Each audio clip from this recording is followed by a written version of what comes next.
Hi guys! So today I wanted to talk to you a little bit about 3 different dining options at Disney World. I wanted to give my honest review of the venue, the food, the characters that we got to interact with, and just the whole experience overall, in hopes that this might help you in picking your perfect dining reservation for your next Disney World vacation. To give you a little bit of background information, it was just my boyfriend and I traveling, so it was just the 2 of us, no kids in our party, and we traveled the day after Christmas. So we were there the 26th, 27th, and 28th, just to give you a little bit of back history on our vacation. Although there were no kids in our party, I feel like this video could be representative of the experiences that you would have, even with children in your party. While we were on our trip, we did 3 different character dining experiences. So the first one was at the Crystal Palace, and that is inside of Magic Kingdom. And it is off of Main Street, USA, right across from Cinderella's castle. So it's got a great view. I went ahead and made our reservation for 9 o'clock, and the fireworks start at 10, so that way we were already right there at the restaurant in front of where the fireworks go off for when it all started. If I had to rate our experience at the Crystal Palace on a scale of 1 through 10, I would give it a 9. Crystal Palace has a beautiful view. The whole thing is made of windows, so you can look out over Cinderella's castle while you eat. You can see out into the park. It's a great location because it's already inside of the park. You don't have to take a monorail or anything like that to get to it, so that's really great. The food itself was amazing. It was so good. They had some fish, some peel and eat shrimp, salad bar, mac and cheese, chicken nuggets, pizza, rice, pasta, soups. They had everything that you could possibly want, and the food quality was really, really good. We both ate like 3 plates of food and probably 2 plates of dessert. It was amazing. We were sitting down and eating. The characters at the Crystal Palace are Pooh and Friends, and they came around to our table and talked to us and took pictures and interacted, and it was a lot of fun. The only complaint I have about the characters is that at the end, somebody, a cast member, will come around and ask your table, make sure you've seen all the characters. And we didn't get to see Eeyore, so we told her, and it was like another 20 minutes before Eeyore came out, and so we actually ended up having to miss him because we didn't want to miss the fireworks show. So that's my only complaint. However, they are proactive about it in sending a cast member out to check with your table and make sure you've seen everybody and make sure that the characters get to you if they haven't already. Our waiter at the Crystal Palace was absolutely amazing. He was so great. He was on top of it the whole night, kept our drinks refilled, took away our dirty plates, brought us coffee at the end of the night, and even offered to us that after the fireworks show we could come back in and finish up having some coffee and dessert. He was so awesome and just really made our experience that much better. Reservation was scheduled for 8 o'clock, and we got there a little bit early just to see if we could get seated early, and we did. So as soon as we arrived and they had a table ready for us, they seated us about 15 minutes early, which was great. The cleanliness of the restaurant was immaculate. If you've ever been to Disney World, you know the whole park is spotless, and the restaurant was no exception. The bathrooms were super clean. No complaints at all. The buffet was kept spotless. All the food was clean. All the workers were presentable and looked clean and took care of everything the way that they needed to. So no complaints overall from the Crystal Palace, except for the Eeyore incident. But they did try to fix that. The next night, while we were in Hollywood Studios, we visited Hollywood and Vine for a Christmas party with the characters. So it was Minnie, Mickey, Daisy, Donald, and Goofy, and it was so cute. When you first walked in, they had Goofy all dressed up as Santa Claus, and you got to take your picture with him. And then, like at the Crystal Palace, once you sat down and had your food, the characters would come around and interact and take pictures. They do such a good job of engaging with all the kids. It was so cute to see them interact with all the kids around, and even for our party, even though it was just my boyfriend and I, they did such a great job of interacting with us and accommodating us. The food at Hollywood and Vine was good, but it wasn't nearly as good as Crystal Palace. So it still passes the test, but it's not necessarily one that I would feel the need to go back to. Also, the restaurant itself is a little bit more dated. It was still clean and spotless and tidy, but it is a little bit more dated as far as decorations and tables and the flooring and all that kind of stuff. The characters themselves did a great job. The cast members were nice and friendly.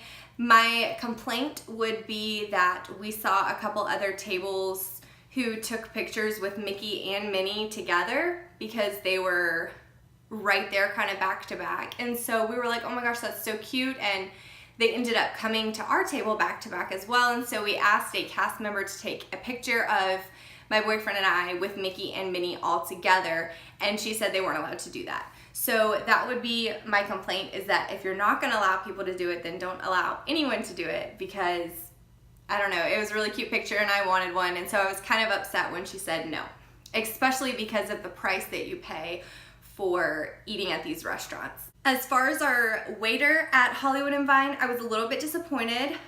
He did his job as far as refilling drinks and bringing napkins and taking away plates and things like that, but he seemed kind of like he was in a huff, in a hurry, just wasn't very personable or anything like that. And so that kind of really stands out to me, especially in a place like Disney World. You expect that everything is cheery and magical and happy, and it just kind of didn't live up to that standard. But those two things would be my only complaints about Hollywood and Vine. Also, another thing that's great about Hollywood and Vine is it is also in the park. So on the day that you're at Hollywood Studios and you're walking around, you don't have to jump on a monorail and go anywhere to go eat. You just walk right to the restaurant and check in at the front desk with your reservation. On a scale from 1 to 10 for Hollywood and Vine, I would give them probably a 7. The third and final place that we visited was 1900 Park Fair, and this is at the Grand Floridian. The downside to 1900 Park Fair is that, like I said, it's at the Grand Floridian, therefore you have to get on a monorail and take it over to the Grand Floridian. If you're in Magic Kingdom and you take it, it's only one stop, but if you're somewhere like Epcot, you have to take it over to the bus and transportation stop on the monorail, and then take the resort monorail over to the Grand Floridian. So it kind of takes away from a good bit of time in your park to have to transfer from one monorail to the next and then to the hotel, and so it's a lot.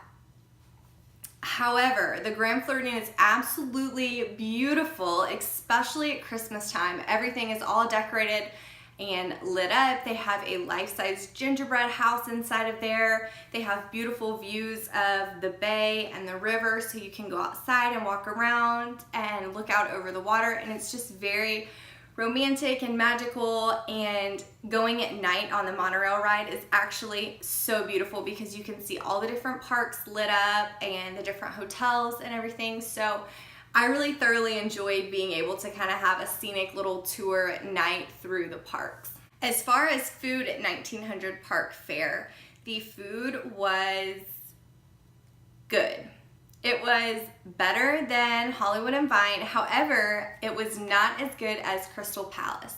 I will say that 1900 Park Fair had a little bit more high-class, upscale type food. They had some filet mignon. Filet mignon wasn't exactly as cooked as most people would like. I like my meat medium rare, and it was even a little bit rare for me. So that would be one complaint. The characters at 1900 Park Fair are Cinderella, Prince Charming, and then the stepsisters Anastasia and Drizella. And they were hilarious. The stepsisters were so much fun to interact with. They were cracking jokes at myself and my boyfriend, and it was just great. It was absolutely adorable to see Prince Charming and Cinderella interact with the children. It was so precious. The room itself is very dated. I remember eating there when I was a kid at their breakfast with Mary Poppins and Alice in Wonderland, and the room still looks the exact same from when I was a kid and I ate there. So it is dated, however, everything is extremely clean. Our waitress there was very, very sweet. She was a great waitress. She did a great job. She took great care of us. Very nice, personable. To rank 1900 Park Fair on a scale from 1 to 10, I would give it an 8. So just to review, Crystal Palace to me was a 9, Hollywood and Vine was a 7, and 1900 Park Fair was an 8. I probably wouldn't visit Hollywood and Vine again. I would visit 1900 Park Fair again, but it wouldn't be at the top of my list considering the time that it took to transfer from Epcot over there and then back, and that the food was good, but not as good as Crystal Palace. Crystal Palace, I will definitely be back to. I love it. It's in Magic Kingdom. It brings me back to my childhood eating there. The food was amazing. The service was amazing. And it was just an overall great experience. The last thing I want to tell you are the totals for each place that we ate at. At each place, the bill was significantly higher than what we would typically spend. So therefore, we tipped very decently, and I believe at each place we tipped between 20 and 25, just depending on service, no less than 20 though. So for Crystal Palace, our total including tip was $131.56. Our total for Hollywood and Vine including tip was $120.76, and our total for 1900 Park Fair was $137.15. Like I said, that includes tip, and of course you're paying for the experience. The buffets are all you can eat, and the food is good at all of them. Don't get me wrong.